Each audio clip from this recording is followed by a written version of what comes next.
그러니까는 되게 모범생이고 되게 법을 잘 지키려고 애쓰고 하시는 게 이제 그 기본적인 공통점들이신데 제가 좀 주문하고 싶은 건 의문을 가질 만한 부분은 좀 의문을 가지셔라.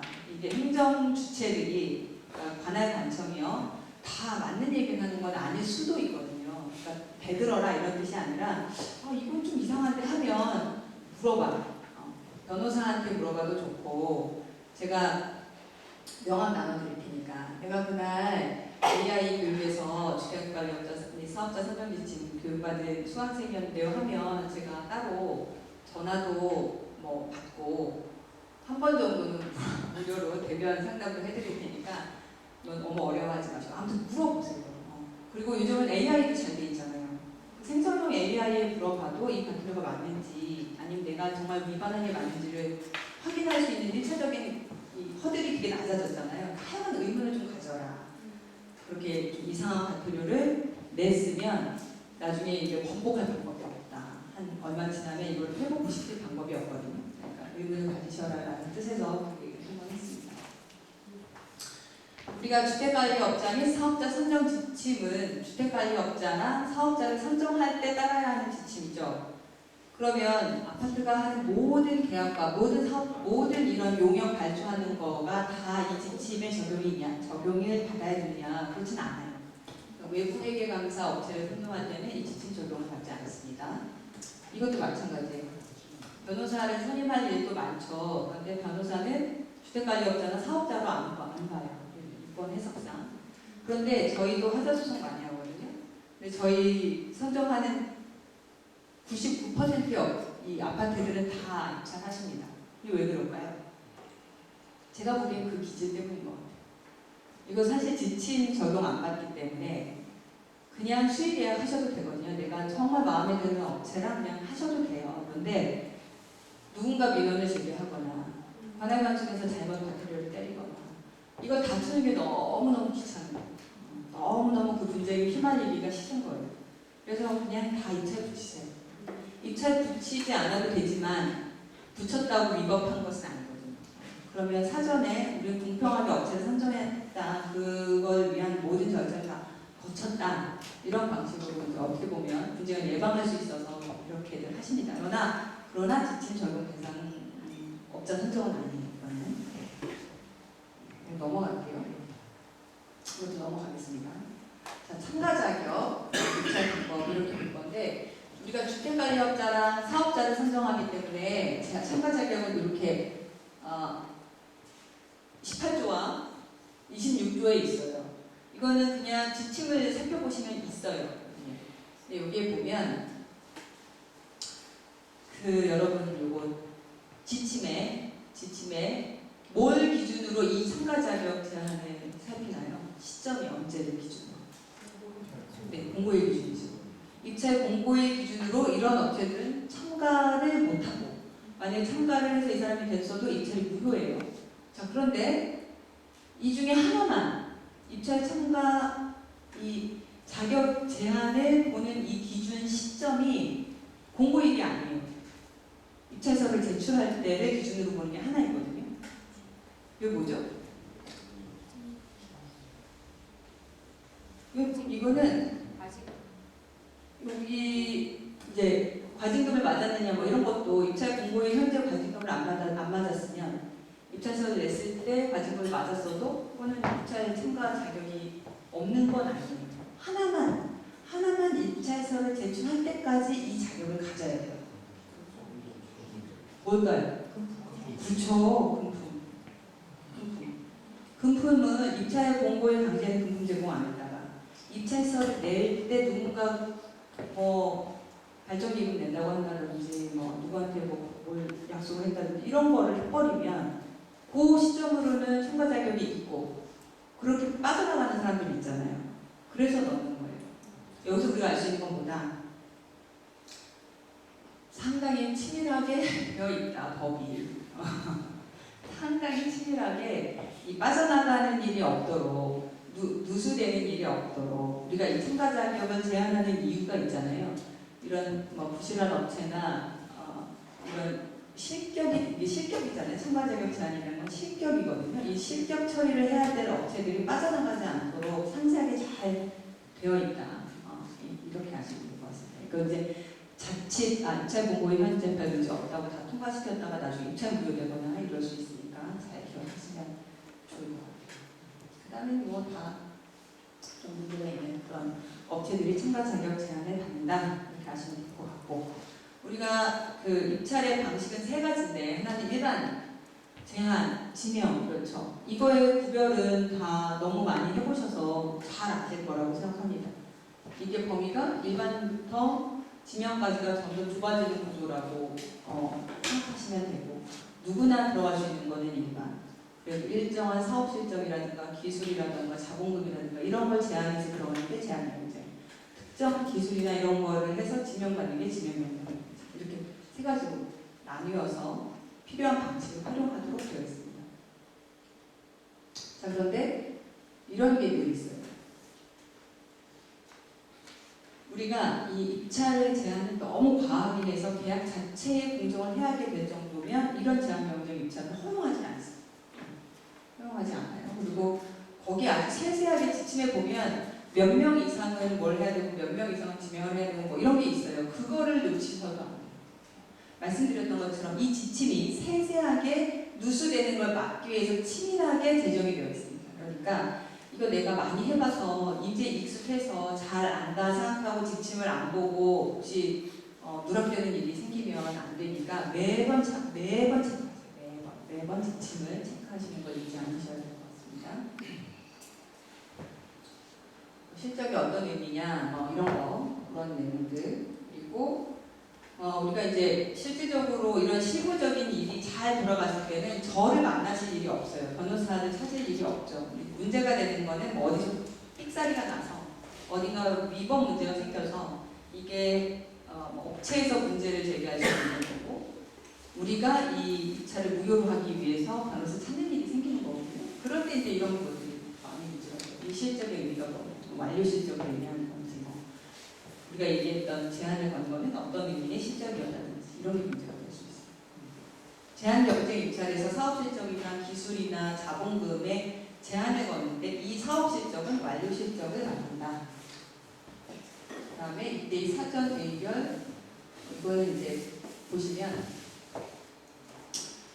계약이 무효로 되는지 이런 게 문제가 되면 직접적으로 그게 문제가 되는 경우가 있는데, 요거 하나만 말씀드릴게요. 뭐든지 무효가 되는 건 이 사적 자치 원칙상 계약은 체결되면 이행되어야 하고 약속은 했으면 지켜야 되고 이게 기본이에요. 근데 무효라는 건 원천적으로 다 돌려서 없는 일처럼 만드는 게 무효거든요. 소급해서 아예 없었던 일 만드는 게 무효예요. 그러니까 무효는 쉽다, 쉽지 않다. 굉장히 어렵다. 우리나라에서 무효로 인정하기 위한 일정한 사업마다 조직은 다르겠지만 제일 굵직한 원칙이 중대명백서예요. 무효가 된다는 건 이 계약에 일정한 하자가 있다는 거고, 이 하자가 어때야 된다? 중대하고도 명백해야 계약이 무효가 된다. 이런 뜻이에요. 그래서 내가 지침을 위반하긴 했는데 이 입찰이 무효가 되려면 내가 이 지침을 위반하긴 했는데 그렇게 낙찰된 업체하고 계약을 무효화하려면 어떤 기준을 가져야 된다.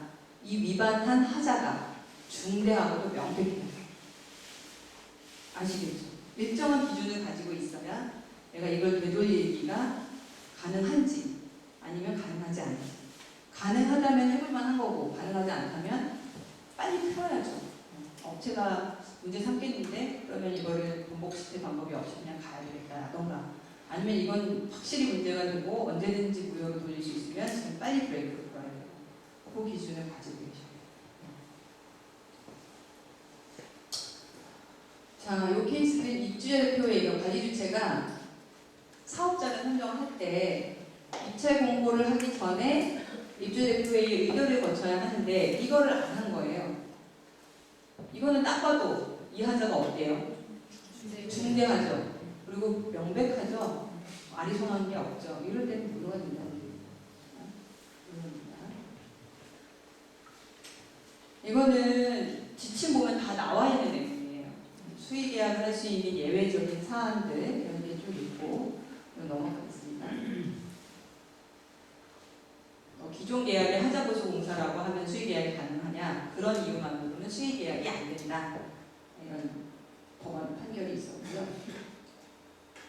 300만 원이었는데 500만 원으로 바뀐 건 아시죠? 예. 제가 이거 300만 원으로 그냥 누락해서 써놨는데 김동희 소장님 500원을 싹 고쳐주셨어요. 잊어버리시지 않게. 지침도 매번 바뀌기 때문에 놓치지 않고 보시면 좋을 것 같습니다. 넘어가겠습니다. 요거는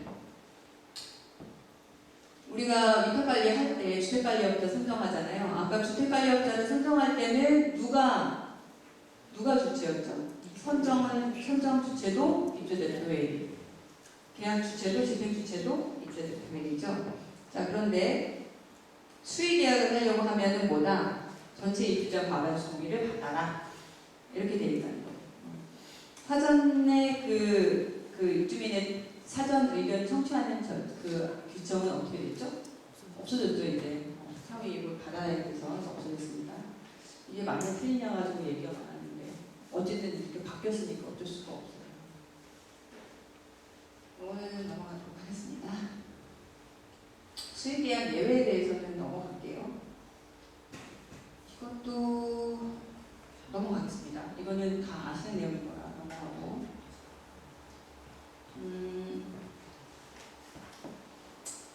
자, 이거 한번 볼까요?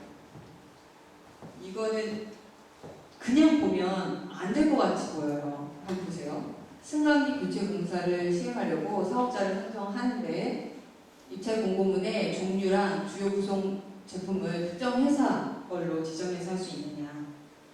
이러면은 과한 제한인 것 같이 보이지 않아요? 그렇죠? 근데 답이 어떻게 돼 있어요? 할 수 있다고 돼 있죠? 왜 그럴까요? 너무 잘하시고 승강기는 특정 업체의 승강기잖아요. 그 다른 이렇게 뭐라 그러죠? 이게 다른 걸로 이렇게 교체해서 할 수 있는 부품이 있을 수도 있지만 그 업체에서 나오는 거기에 맞는 부품만 있으면 이거를 제한 아니 할 수가 있나요? 우리 승강기가 거기 건데 우리 승강기가 티센 거고 우리 게 현대 거고 이런데 이걸 제한하지 않고 할 수 있나요? 그 부품을 쓰는 업체 중에 내가 괜찮은 업체로 골라서 하면 되는 거예요. 그러니까 이런 제안을 할 수 있다. 얼마든지 할 수 있다. 자, 이것도 한번 볼게요. 주택관리업자를 재선정하려고 해요. 그런데 유죄 판결 받은 직원이 소속된 위탁관리회사는 이렇게 배척할 수 있나? 마음으로는 얼마든지 그러고 싶지만 가능할까요? 안 되죠? 안 될 것 같아요. 일단 정보가 있는지 어떻게 확인해요? 개인정보인데. 개인정보여서 안 돼요, 일단. 우리가 취업 제한도 일정한 업종에 한해서만 이런 범죄 경력 조회가 가능한 거지, 함부로 범죄 경력을 조회할 수도 없고, 요구할 수도 사실 없습니다. 일단 그게 안 되기도 하고, 전과가 있다는 거는 벌을 받았다는 거잖아요. 벌을 받았기 때문에 자기의 지은 죄에 대해서 벌을 받았는데 이런 유의 제재잖아요. 이런 제재를 받는 것이 법적으로도 허용되는 게 아니에요. 이런 게 취업 제한이라든가 이런 경우는 법에 일정한 경우에 성범죄 이력이 있는 사람은 그런 보호를 더 받아야 하는 아동보호시설이나 이런 데 취업이 제한되잖아요. 그런 일정한 이유가 있는 경우에만 가능하고, 이거는 심리적으로 범죄자가 있는, 전과가 있는 사람들이 있는 위탁관리회사 여기 아파트에 그걸 맡기고 싶지 않은 심정적인 건 이해가 되지만 이런 제한을 걸고 경쟁 입찰을 붙일 수 당연히 없습니다. 넘어가겠습니다. 자, 잠깐만요. 제가 몇 시까지 해야 되죠? 너무 시간이, 제가 원래 2시까지인데 25분까지 하시면 돼요. 25분까지. 네, 괜찮으실까요? 네. 너무, 네. 네. 자, 이거는 뭐냐면 케이스 위주로 조금 말씀을 드리고 규정이나 이런 거 좀 빨리빨리 넘어가겠습니다. 그리고 제가 끝까지 못 할 수도 있습니다, 여러분. 한 25분 나가더라도. 네. 이건 뭐냐면 수의계약을 일단 체결을 했어요. 제가 수의계약을 체결을 했는데 여기에 보면 원래 수의계약에 해당할 만한 게 있느냐 이걸 본 거예요. 여기 보면 승강기 부품 교체를 여러 번 반복했어요. 근데 그 왜 쪼개기 되나요 안 되나요? 3천만 원짜리 그 계약인데 500만 원까지는 수의 계약이 가능하니까 500만 원을 다 쪼개가지고 하면 그 너무 그 뭐라 그러죠? 뭐 눈 가리고 아웅하는 거잖아요. 그런 거 안 된다는 거예요. 수의 계약을 여러 번 반복했는데 이게 수의 계약이 가능한 여러 그걸 열거 해놨는데 거기에 안 들어가요. 거기에 들어가지 않고 별표에 보면 뭐 천재지대나 안전사고 이런 경우에 아주 경쟁 입찰에 붙이기가 어려워. 이거 지금 당장 고소공사해야 되는데 이거 입찰해가지고 낙찰할 때까지 기다릴 수 없어. 이런 경우에 예외적으로 수의계약하라는 거지. 승강기 부품공사 여러 번 반복한 게 뭐 천재지변이고 뭐 그 입찰할 그 겨를이 없는 그런 공사냐 아니다라는 취지에. 그러니까 지침 위반에 따른 과태료 부과는 정당하다. 그 과태료 재판은 행정재판이게요, 아니게요? 과태료 재판은 행정소송법이 적용될까요? 아닐까요? 행정청이 한 처분에 대한 행정청이 하는 과태료 처분이라는 행정처분에 대한 것 다투는 거니까 행정소송법이 적용이 되는 행정재판이다. 아니다. 과태료 다투는 거는 행정재판이 아니다. 그거는 질서위반행위규제법이라는 별도의 법이 적용되는 과태료 재판이다. 네, 질서위반행위규제. 행정소송법 적용이 안 되고요. 질서위반행위규제법이 적용돼요. 과태료 처분은 질서위반 행위에 대한 제재고 이거에 대해서 과태료가 정당한지 아닌지 다툰 게 질서위반행위규제법에 별도의 다투는 절차가 있는데 거기 7조에 제일 중요한 말이 나와요. 그 질서위반 행위가 뭐여야, 뭐랑 뭐를 가져야 과태료를 때릴 수 있다고 나오냐면 그 귀책사유라고 하는데 고의 또는 과실이라고 해요. 이게 내가 뭔가 잘못을 저질렀을 때 내가 그걸 고의로 잘못을 저질렀거나 내가 주의를 기울여서 하지 말았어야 할 잘못을, 그거 과실이잖아요. 그거 실수잖아요. 그게 과실이거든요. 고의로, 그러니까 일부러, 과실로 내가 부주의해서 이렇게 해서 저지레를 치면 과태료를 맞으라는 얘기예요.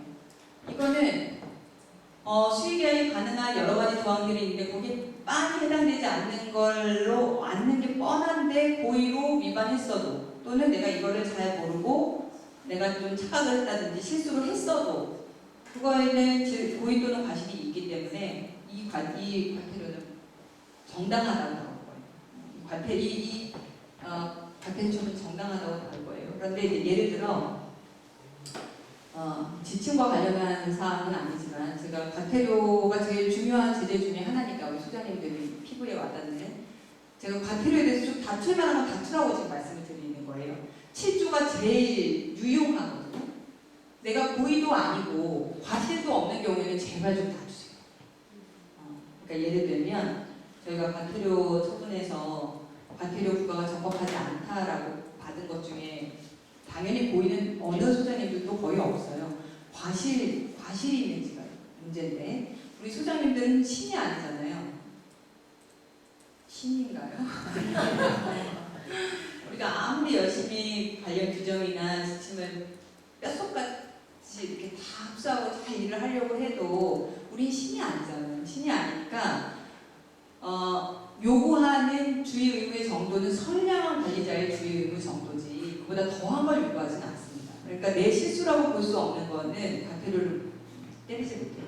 예를 들면 불이 났는데 지하주차장에서 불이 났는데 그 누가 방화한 거예요. 방화한 거고 스프링클러가 지하주차장에서 안 터졌어요. 그 이유는 이 아파트를 지을 당시에 시공상에 어떤 문제가 있어서 이 보호라고 하는 커다란 뭐가 있어서 이 화재 수신반의 센서 연결이 이 보호 때문에 어쨌든 이 연결 불량인가 뭐가 생겨서 그렇게 된 거예요. 이거는 소장님들이 암만 스프링클러를 여러 번 그 매년 그 얼마마다 해야 되잖아요. 주기적으로 점검을 했어도 이거를 알기가 어렵고 만약에 그걸 알았더라도 이미 그렇게 지어진 아파트의 시공사 잘못을 소장님 탓을 할 수가 없잖아요.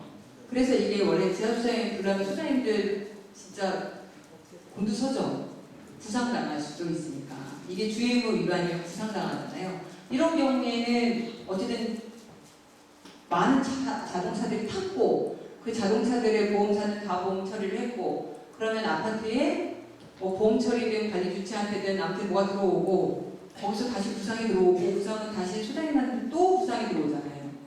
그래서 요 초기 대응을 잘 하셔야 되는데 화재 쪽에 이 소방서에서 내리는 과태료 처분이나 이런 것도 그래서 하시는 거거든요. 이 부상금에서 이 부상당하지 않게 위한 이 기본적으로 그거 이겼어요.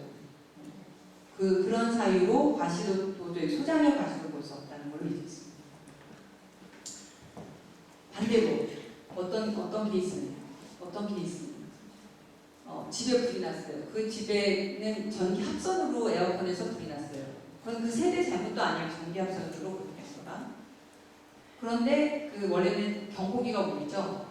경보기가 안 울렸어요. 그 이유는 관리사무소에 화재 수신이 됐는데 그 방제 주임이 하도 분량이 많아 그랬는지 그냥 껐어요. 초기화해서. 이거 아시는 분들은 꽤 많이 아시는 뉴스일 텐데 꺼버렸어요. 그래서 화재의 인식도 또 구조의 시기도 늦어졌습니다. 그래서 그 네 가족이 사는 집인데 3명이 죽었어요. 엄마, 아빠, 언니가 죽었어요. 이 경우는 일단 업무상 과실치사로 유죄 판결을 받았고 누가? 방제 주임, 방제 대리, 시설 팀장, 관리상 소장까지 다 받았어요. 그리고 모두 받았다. 민사소송 또 제기하죠. 이때는 이 죽은 이제 딸 하나 남았잖아요. 그 엄마, 아빠, 언니의 재산상손해, 일실 손해거든요. 재산상손해 이 사람들이 죽기까지 얼마나 고통스러웠겠어요. 위자료, 또 엄마, 아빠, 언니를 잃은 자기의 위자료까지 해서 상당 금액이었어요. 상당 금액의 손해배상을 청구하는 소송을 방제 주인, 방제 대리, 시설 팀장, 관리상소장, 관리주체까지 해서 소를 제기했거든요. 공동불법행위 책임으로. 어떻게 될까요? 정부 인정됐어요. 저는 이런 손해배상 책임에서 정부 인정된 케이스를 거의 못 봤어요. 뭐가 있다든 피해자 과실 상계가 있거든요. 상계된 게 없어요. 이런 케이스.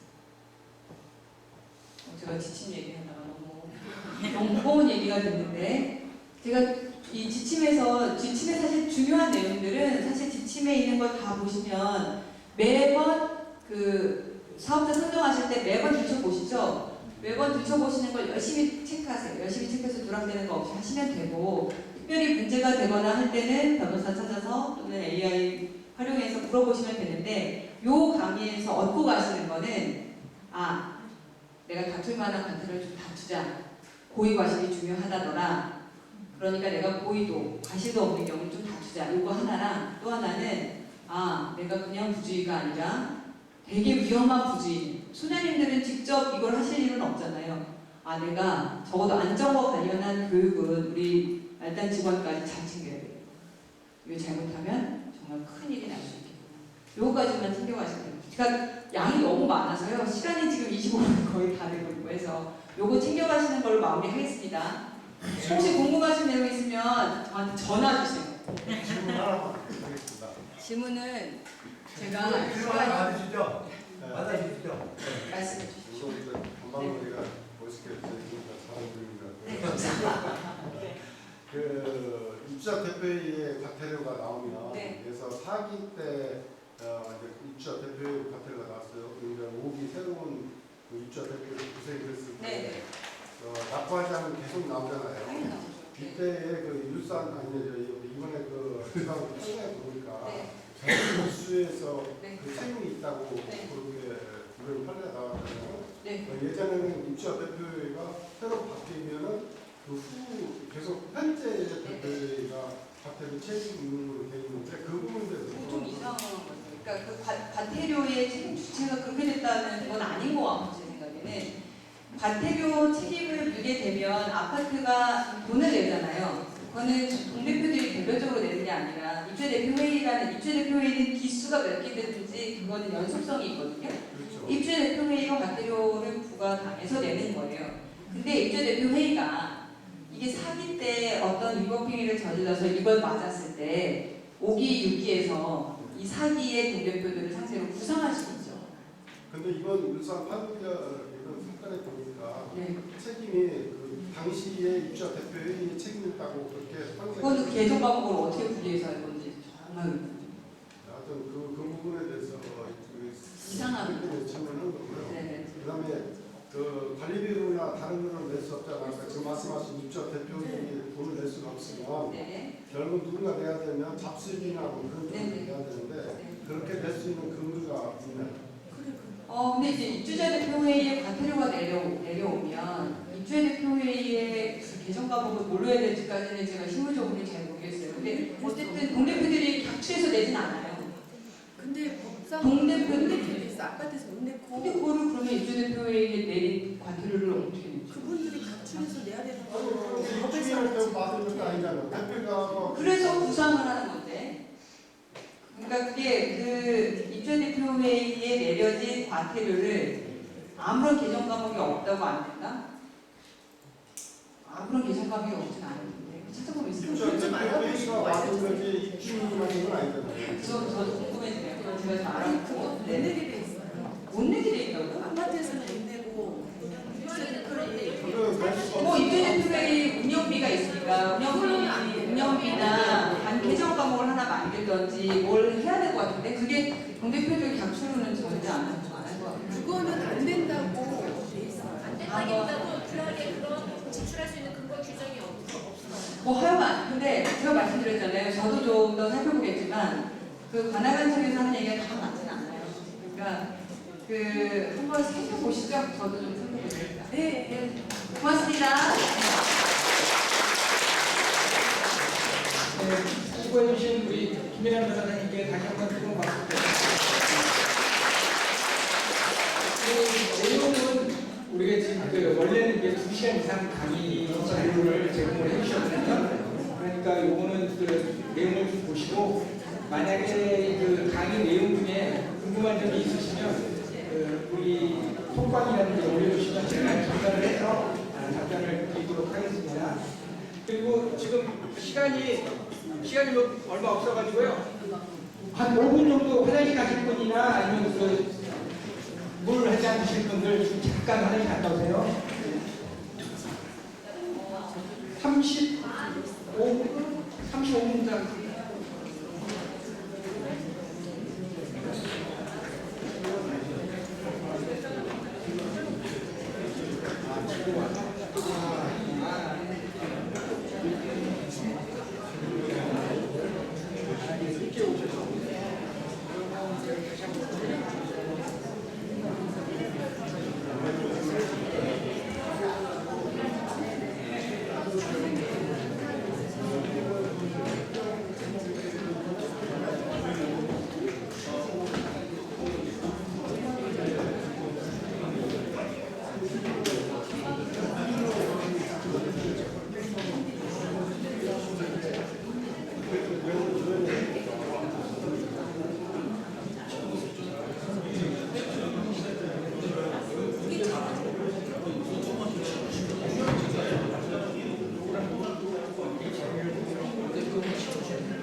당장에 내실 때요.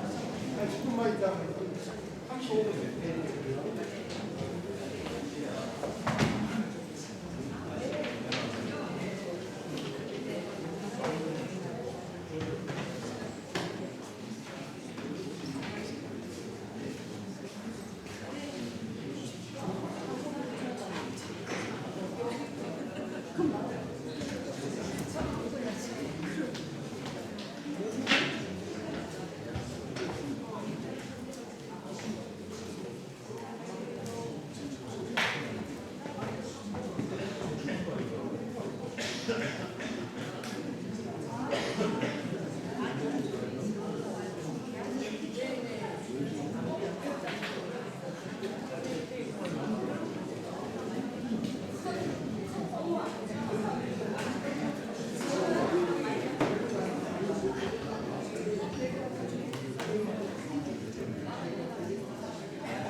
않느라 그러는데